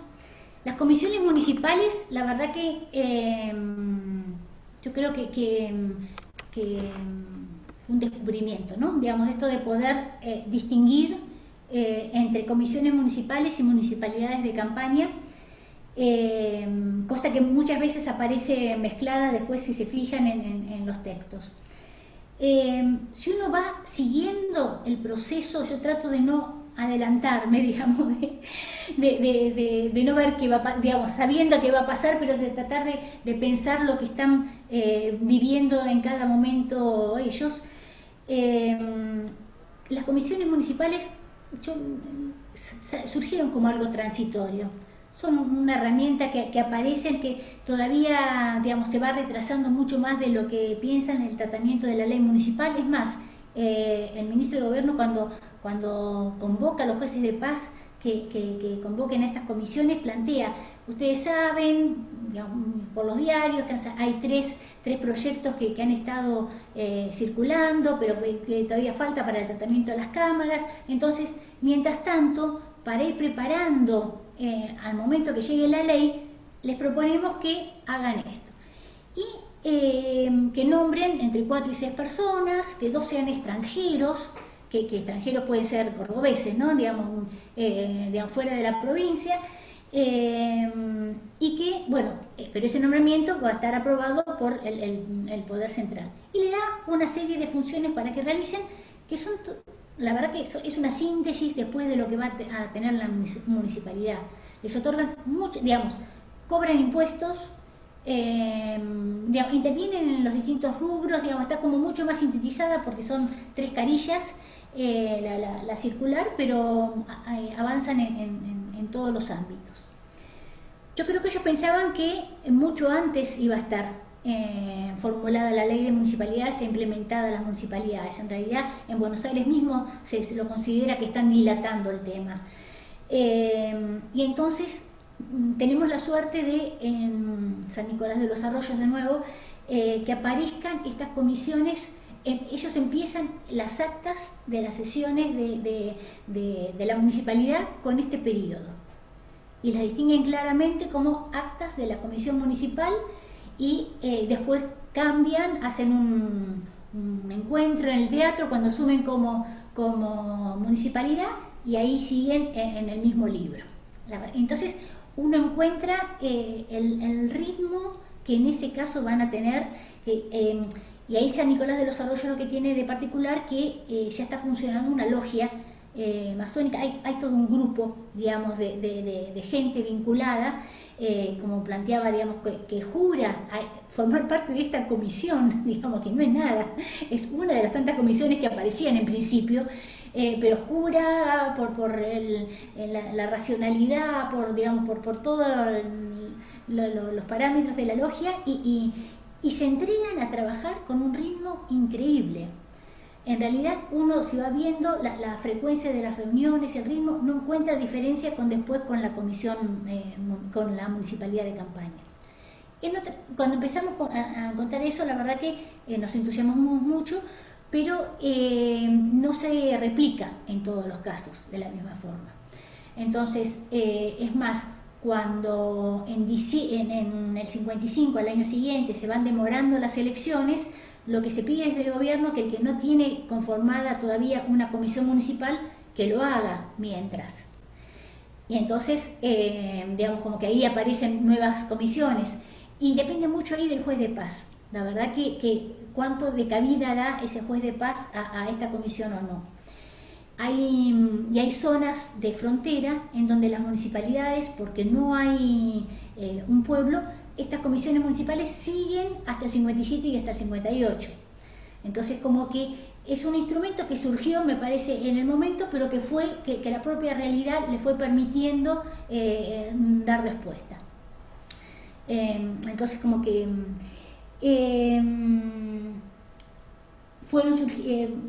fueron pensadas como algo transitorio, pero ocuparon un lugar, fueron un instrumento válido para dar otras respuestas. Me gustó cómo planteaste el segundo punto de los jueces de paz, y esto de que ni siquiera le interesa la terna, digamos, como viéndolo del otro lado, y el tema de, digamos, autonomía municipal, que obviamente no se lo plantean en esos términos para nada. Digamos, el concepto de autonomía municipal no aparece. Sí aparece en algunos de los municipales el tema de que son representantes de los vecinos. Eso sí aparece como un discurso que podía implicar ahí cierta soberanía, digamos, ¿no? Pero,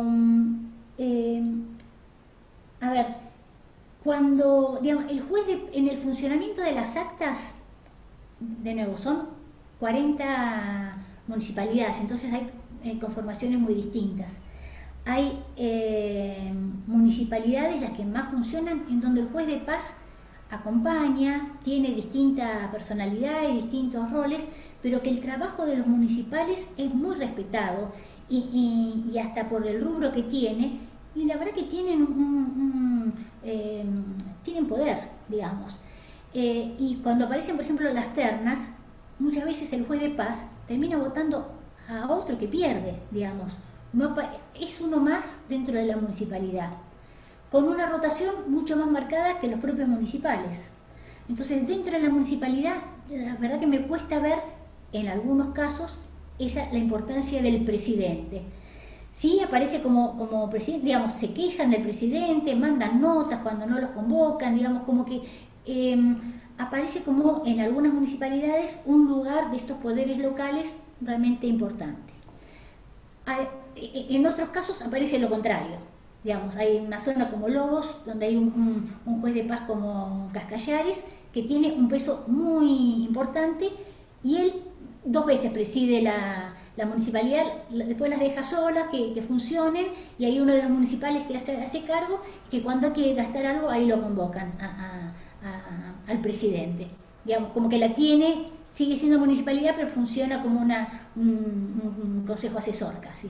Entonces, digamos, las realidades son muy distintas. En Tandil, Mónica Bier, trabajando otros temas, se encuentra con el juez de paz, digamos, en frontera, como que las municipalidades cuesta mucho más llegar, y encuentra que se llegan a hacer elecciones municipales, después viene un gran malón en el 55, y entonces fundamenta al juez de paz que no va a convocar y que va a formar una comisión municipal por el malón y por la destrucción del pueblo. Pero ya había hecho elecciones, y Mónica bien se pregunta por qué a estos que ganaron no los convoca, digamos, nombra a otros, ¿no? Entonces también aparece como un juego político de a quién llamo, a quién no llamo, digamos, como que depende de los casos. Hay jueces de paz con mayor poder que determinan cuestiones, jueces de paz que no determinan y que son uno más, va variando. Y eso repercute claramente en la relación que se va construyendo con el resto con el gobierno. La verdad que no he encontrado municipalidades en donde para lo que van abordando, el poder del gobierno central tenga un peso relevante en un corto tiempo, digamos, como que les puede dar más dinero, menos dinero, pero en general no les están dando dinero, porque es un proceso de militarización muy fuerte, y están, entonces la verdad que no, esa relación, digamos, llega un expediente para que le respondan y lo cajonean. Está en un mes y medio, la reclaman y dice, ¿alguien lo contestó? No, y lo dejan todo constado en el acta. Bueno, habría que contestarle, ¿por quién se encarga? No, esperemos que faltó fulanito. Digamos, como que no hay un poder desde Buenos Aires que logre este dominio territorial, en este contexto además tan conflictivo. Por lo menos lo que voy viendo, ¿no? Y lo de las prefecturas, la verdad que me interesa, pero no logro darme cuenta bien del funcionamiento de la justicia de primera instancia territorialmente en su conjunto. Todavía me resulta como que veo algunos expedientes, veo estos conflictos que aparecen con algún juez de primera instancia nombrado. Sé que hay cambios, pero no lo logro entramar en las relaciones de poder, sinceramente. Es como que una limitación mía y de la investigación hasta ahora, ¿no? Entonces, como que no... La verdad que no sé. Estaría bueno pensarlo ahí por qué sí continuó y si tenés alguna lógica, pero lo veo muy normativo todavía en esta década. Que van actuando obviamente y tienen, pero digamos con esta cantidad de personas, estos 3 primeros juzgados hacen poco, digamos. 3 faltando un año para Cepeda, digamos. Es muy paulatino, me parece, la incorporación en esta década del juzgado de primera instancia. Pero es una limitación mía, a lo mejor, de no poder todavía verlos.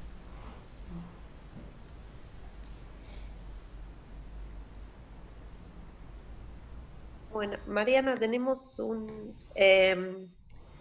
una pregunta que deja Sofía, tiene muy mala conexión, así que te voy a leer lo que ha dejado en el chat. Dale. Dice, bueno, me pareció muy interesante toda la exposición. Disculpen que no hago mi consulta por micrófono, pero hoy mi señal es pésima.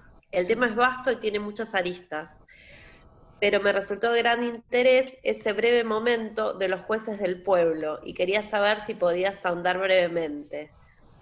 Si bien no duró, sería la primera vez que en la campaña la justicia local es elegida por los mismos vecinos agrupados en asamblea. No logré captar si esto sucedió en varios partidos, si los que eran elegidos habían sido antes jueces de paz, si es que se sabe, y quiénes componían las asambleas que los eligieron.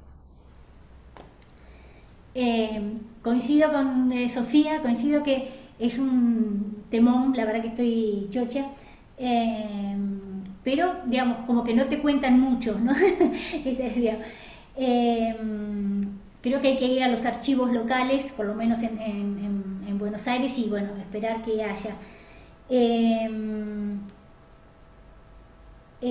Aparece, digamos, a ver, para ser ordenada.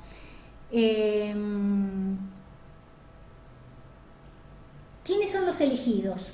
En general aparecen, digamos, encuentro en una primera reconstrucción que en casi todos los partidos aparece esta situación. Ahora, la forma en que fueron elegidos no la tengo comprobada en todos los casos. Es más, en realidad lo que tengo mejor reconstruido son 2 casos hasta el momento. Pablo, no quiero spoilear el caso de Pablo González Lopardo para Varadero, pero tiene otra modalidad de elección. Así que los casos varían. Y tengo limitaciones para seguir yendo a los archivos en este momento, tengo ubicado algunos casos y para seguir profundizándolos. ¿Cómo se eligen? Los 2 casos que mejor reconstruir el de Luján. Es el propio juez de paz que le informa a Tejedor. Digamos, las actas de las reconstrucciones son actas que tienen como destinatario el ministro del Estado de Buenos Aires. Así que son, supongo que prudentes en parte, aunque cuentan todo esto, digamos, son actas donde aparece todo muy republicano y aparece casi sin violencia. Digamos, los comandantes pasaron por ahí, estuvieron ahí, quienes eligieron los vecinos del lugar y los extranjeros. Por extranjeros supongo que también los confederados que habían llegado votando ahí todos, sí, dale, fulanito. El acta es todo muy, muy prolijito y esto es como que algo muy, muy republicano que es hermoso verlo, pero digamos, obviamente hay que desconfiarle bastante. Los que salen elegidos, los que estoy viendo en los distintos casos, son adherentes federales, simpatizantes. En el caso de Luján son elegidos por los vecinos, me imagino entonces que habrá sido como una asamblea, no indican qué manera. Y en el caso de San Nicolás es la propia municipalidad, y ahí levantan un acta los municipales eligiendo a un vecino que es un viejo federal que tiene problemas de salud y que después dice: yo me hago cargo, pero hasta que para apoyar la firma del tratado y cuando Buenos Aires se incorpore a la nación, yo renuncio, y así lo hace.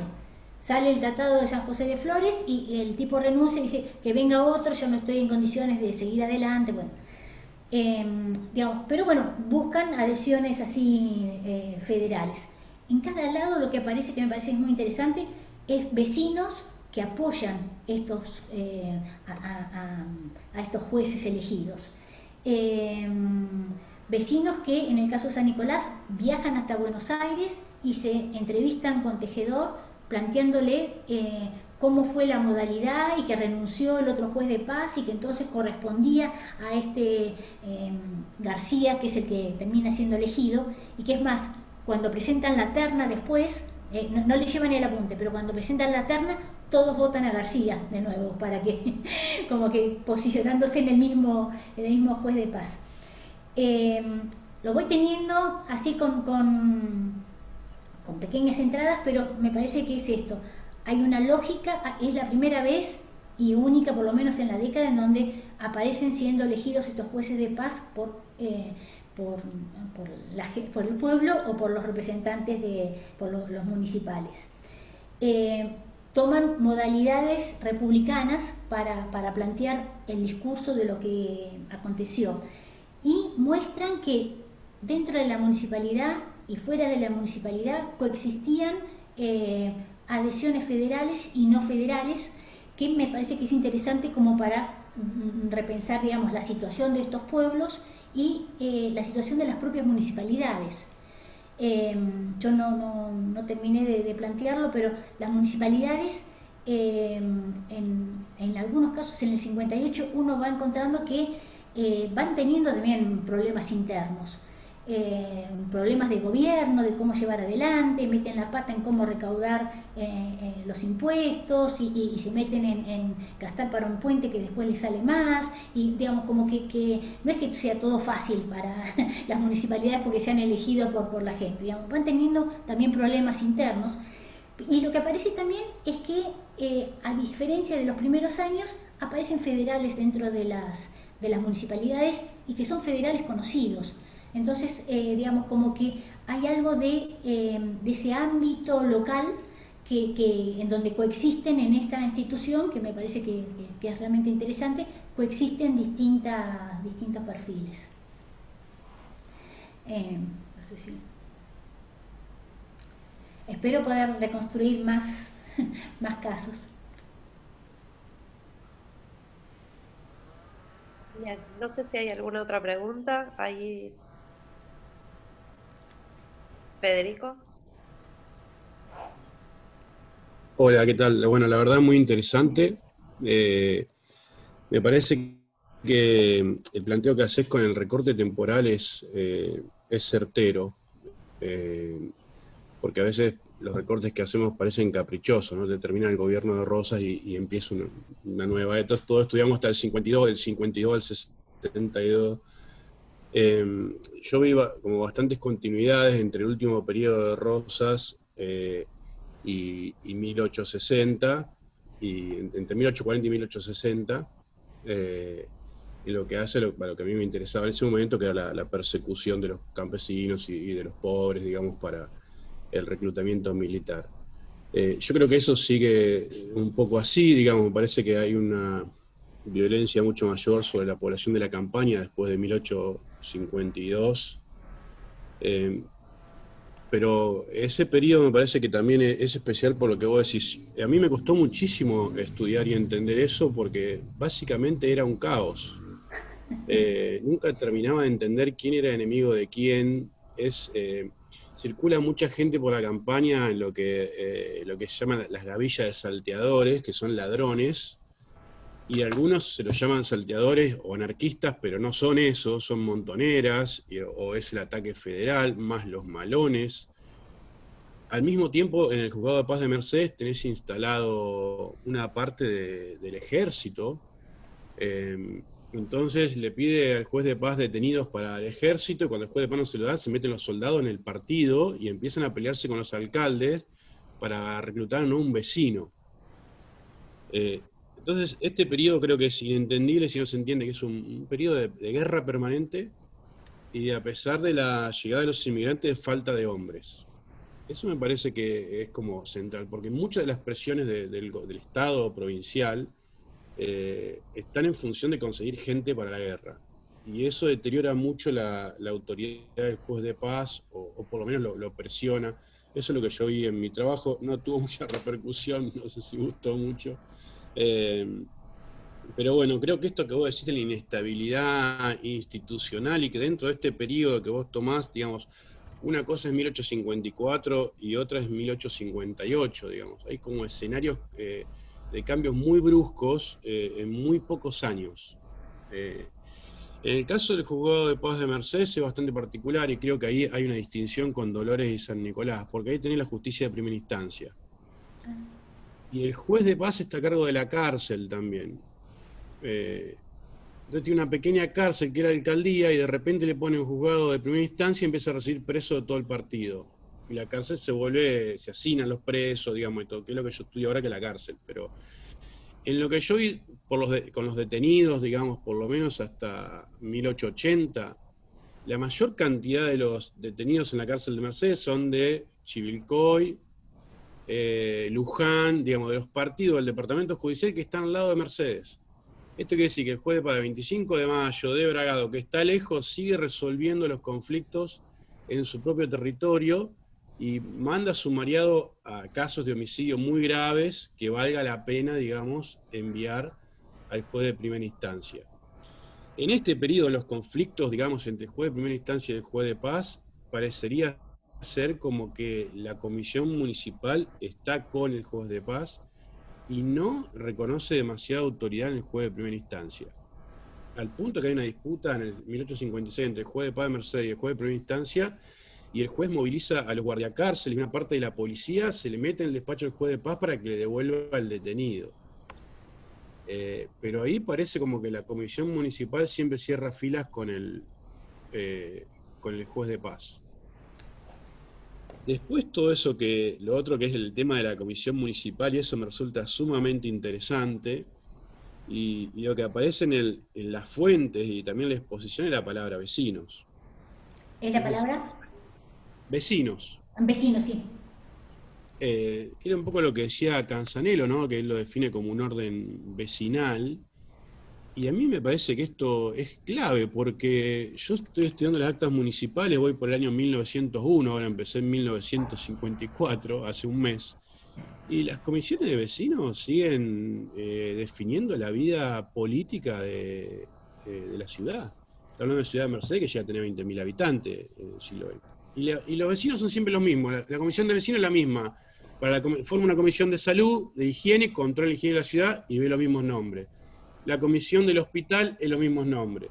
La comisión municipal son un grupo de 20 o 30 personas que van rotando las diferentes funciones. Y ahí me parecería ser que habría que ver, ¿no? Me parece que este periodo que tomás vos, que insisto, es sumamente interesante, del cual sabemos muy poco, y yo creo que se sabe muy poco porque es tan caótico que nadie lo estudia. Me parece que hay un cambio en estos vecinos que vienen de la época de Rosas y los nuevos vecinos. Y no sé hasta qué punto se integran o generan tensiones, porque a partir de la década del 50 empiezan a venir, digamos, como comerciantes de Buenos Aires a Mercedes, que tienen poder, que serían como la nueva burguesía, por decir de algún modo. Y lo que yo veo hasta ahora es que estos comerciantes ricos como Lowe, Unzué, digamos, que ponen plata en el hospital, construyen la iglesia, se integran a las comisiones de vecinos, ¿no? Hay como una integración de la cual después obtienen beneficios porque se hacen alambrar los campos, obtienen tierras. Y es una comisión de vecinos que está integrada por comerciantes, digamos, por burgueses, pero también por profesionales, chacareros. No hay asalariados ni gente pobre ni campesinos, ¿no? Pero eso, digamos, me resultaría muy interesante de estudiar, porque entendemos, ¿no?, que se forma el Estado, se forma la burguesía, pero en una historia al ras del suelo, en estos pueblos vemos que eso es mucho más complejo. Por ejemplo, el juez de primera instancia no tiene un lugar, no tiene un escritorio y un lugar para funcionar hasta 1900. Y la municipalidad a veces le presta el lugar y a veces no. A veces le alquilan una casa y lo dejan en otro lado. Es el propio juez de paz que a veces lo echa. Y cuando empecé a estudiar esto pensé que el juez de primera instancia era la persona más respetada del pueblo, digamos, ¿no? Y sin embargo en este periodo no, o sea, yo no veo que eso sea así, a pesar de que tienen teóricamente más poder que el juez de paz. Así que un poco digamos, yo te quiero felicitar por el trabajo y por esto que expusiste, me aclara un montonazo, pero también la pregunta lo que no entendí tanto, me quedaba por ahí más en el tintero, era esto de que vos dijiste que hay una diferencia entre la rotación del municipio, de la comisión municipal, y la rotación del juez de paz. Y por otro lado, ¿quiénes son estos que forman las comisiones de vecinos? O sea, ¿quiénes son los vecinos? Si esto vos lo ves como algo estable, o digamos, hay una diferencia en la composición de estos vecinos que incide en el funcionamiento de la autoridad municipal. Tensiones, digo, entre comerciantes y profesionales, o vecinos viejos y vecinos nuevos. Es un periodo donde también se reparte la tierra en los municipios. Los municipios se financian mucho con la venta de tierras. Y ahí hay un conflicto muy grande entre los viejos vecinos que están ocupando tierras que no tienen título, los nuevos comerciantes. Yo lo veo en Mercedes, que estamos a 100 kilómetros de Capital Federal, es una zona de vieja ocupación, es otra historia, pero venía un poco por ahí la inquietud. Tenemos otra pregunta, Mariana, de Santiago, a ver si podemos... Hola, ¿se me escucha? Sí.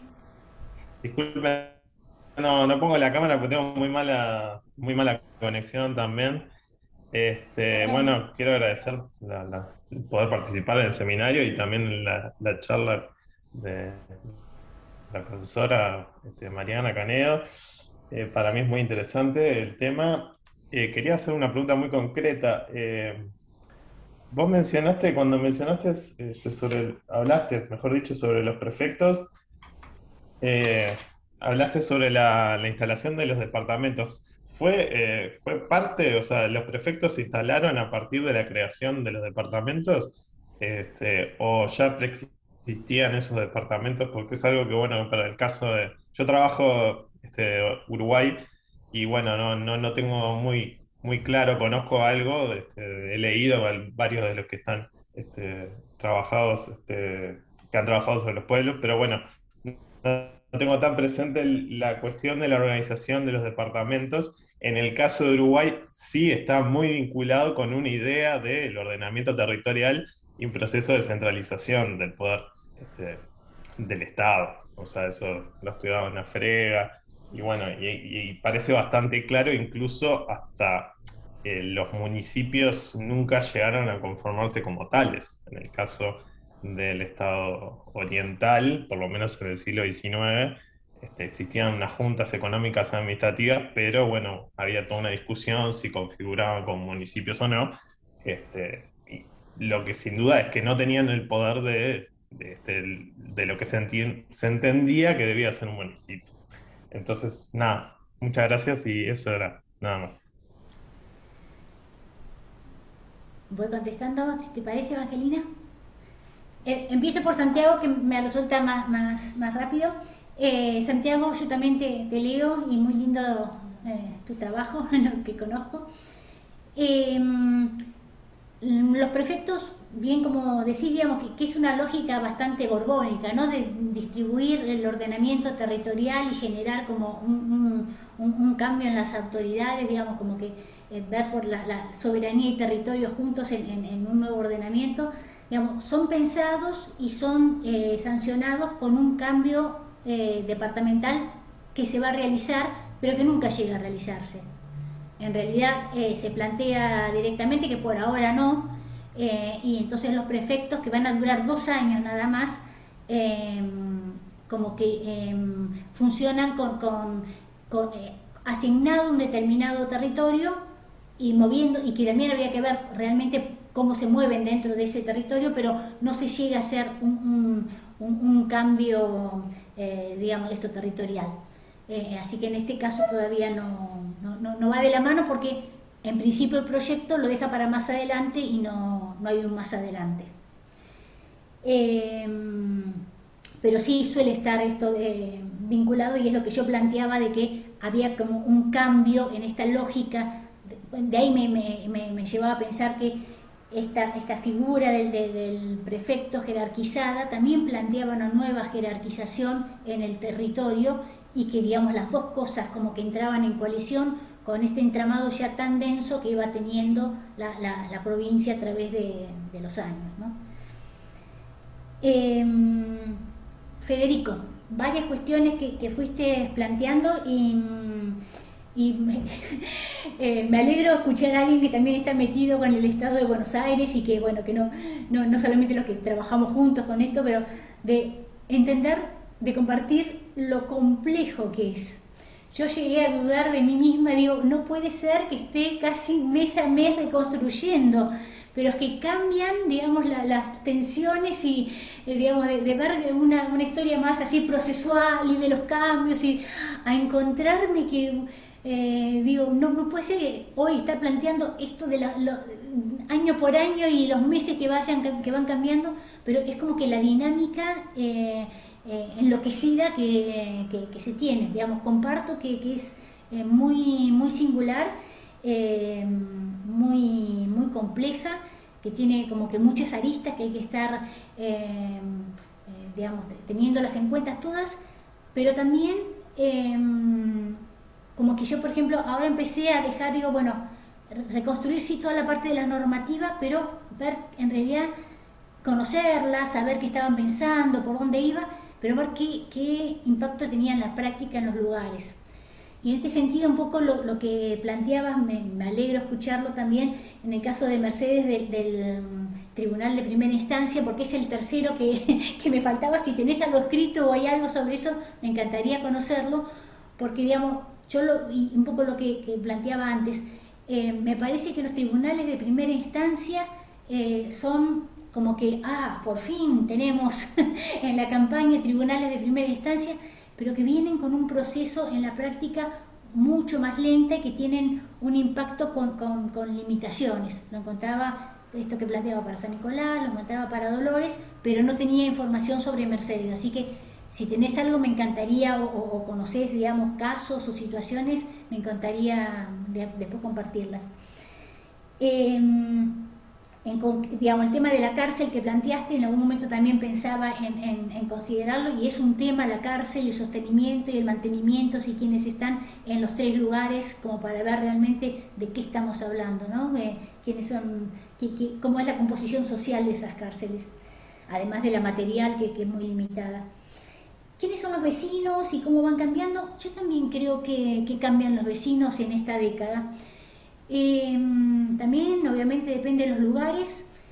No sé si se lo lleva puesto el periodo tan intenso que estamos reconstruyendo. En parte, digamos, como que trato de generar empatía, digo, claro, los que se comprometieron más en San Nicolás y en Dolores, que son dos municipalidades que son ahí aguerridas y por el gobierno del Estado de Buenos Aires. Después de todo lo que pasaron, encima como sentirse derrotados, encima como que cambian los elencos municipales claramente en los dos lugares. No sé si también hay cambios generacionales, digo, también hay que pensar que toda esta gente como que va teniendo su ciclo de vida y bueno, como que va dejando lugar, digamos, hasta los momentos que tienen que ceder, porque bueno, quienes fueron derrotados o quienes no, pero esos cansancios y también, bueno, ciclos de vida, habría que seguirlo.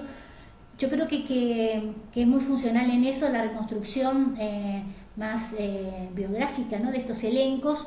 Tal vez sí viendo si son comerciantes o cómo van cambiando, o si son grandes propietarios o cómo van, pero además cómo están entramados entre ellos, porque digo, nosotros los vamos viendo como figuras separadas, pero estos jueces de paz que también pasaron por ser municipales y esta primera instancia que vienen desde afuera y que bueno, encuentran rechazo, pero llega algún momento en donde se logran entramar con los escribanos, qué pasa, los comisarios, hasta donde bueno, venían todos de afuera.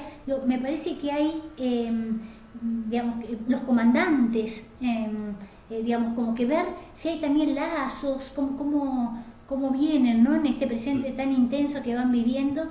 Me parece que nos está faltando todo ahí un gran capítulo de reconstruir estos elencos y ver si estos vecinos, que yo también percibo que van cambiando, y además, bueno, en Mercedes ahí tenés un caso de una inmigración europea relativamente bastante intensa para el periodo, que no es tan común para todas las zonas, pero Mercedes es por los trabajos de Fernanda Barcos, lo que uno encuentra es que hay una incidencia, sobre todo en los asentamientos en los ejidos y todo, que empieza siendo importante, bueno, y que en el 60 lo va a ser más, ¿no? Pero me parece que son puntas como para seguir. Coincido, me alegro mucho que estés trabajando y esto, si podés tirarme alguna punta con algún trabajo que haya o algo, digamos, sobre primera instancia en Mercedes, te agradezco después. Sí, no tengo, en primera instancia no tengo publicado, pero te puedo pasar mi tesis, la lees en PDF. Divino. Sí, sobre el juzgado de paz en el IES, pero yo ahí estaba más concentrado en la coerción del juzgado de paz que en la instancia de negociación del juez de paz, que es lo que todo el mundo trabajó en general. Así que ahí publiqué como un resumen de mi tesis de licenciatura que hice sobre la época de Rosas, y lo que hice después fue hasta 1860. 1852, 1860 hice. Buenísimo. Para el juzgado de paz de Mercedes. Pero bueno, podemos mandar un mail, porque yo por ahí si encuentro alguna fuente te la mando. Comparto el mail igual para todos. mcanedo, es fácil, mcanedo@gmail.com. De Mariana Canedo, mcanedo@gmail. Bueno, Mariana, ahí te han dejado muchos saludos y agradecimientos por la exposición. Gracias por acompañarnos en esta sesión del seminario, más que interesante todas las cosas que has planteado. Y bueno, y a los restantes colegas están invitados, bueno, a acompañarnos en las sesiones que siguen y por supuesto cuando quieran presentar algo para el seminario, más que bienvenidos. Perfecto.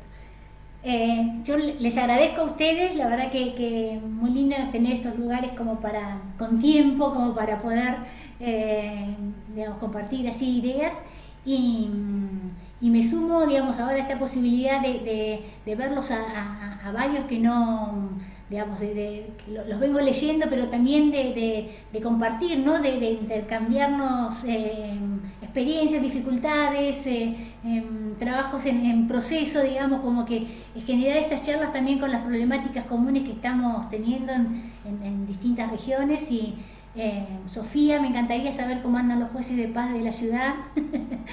Yo creo que no sé si sigue, que si va hasta el 54 creo ella, pero bueno, también sería lindo. Lo de Santiago, ahí te veo con cara.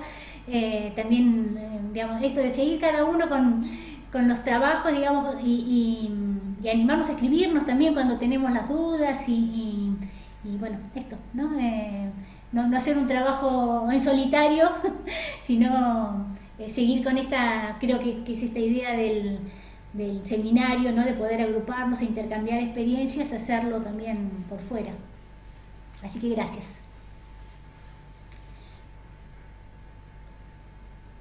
Bueno, muchas gracias a todos. Pauli. Bueno, no, simplemente saludar. Gracias, Mariana, por aceptar la invitación, interesantísimo. Y a todos por participar. Nos esperamos en las próximas reuniones. Bueno, gracias. Chao. Chao. Chao.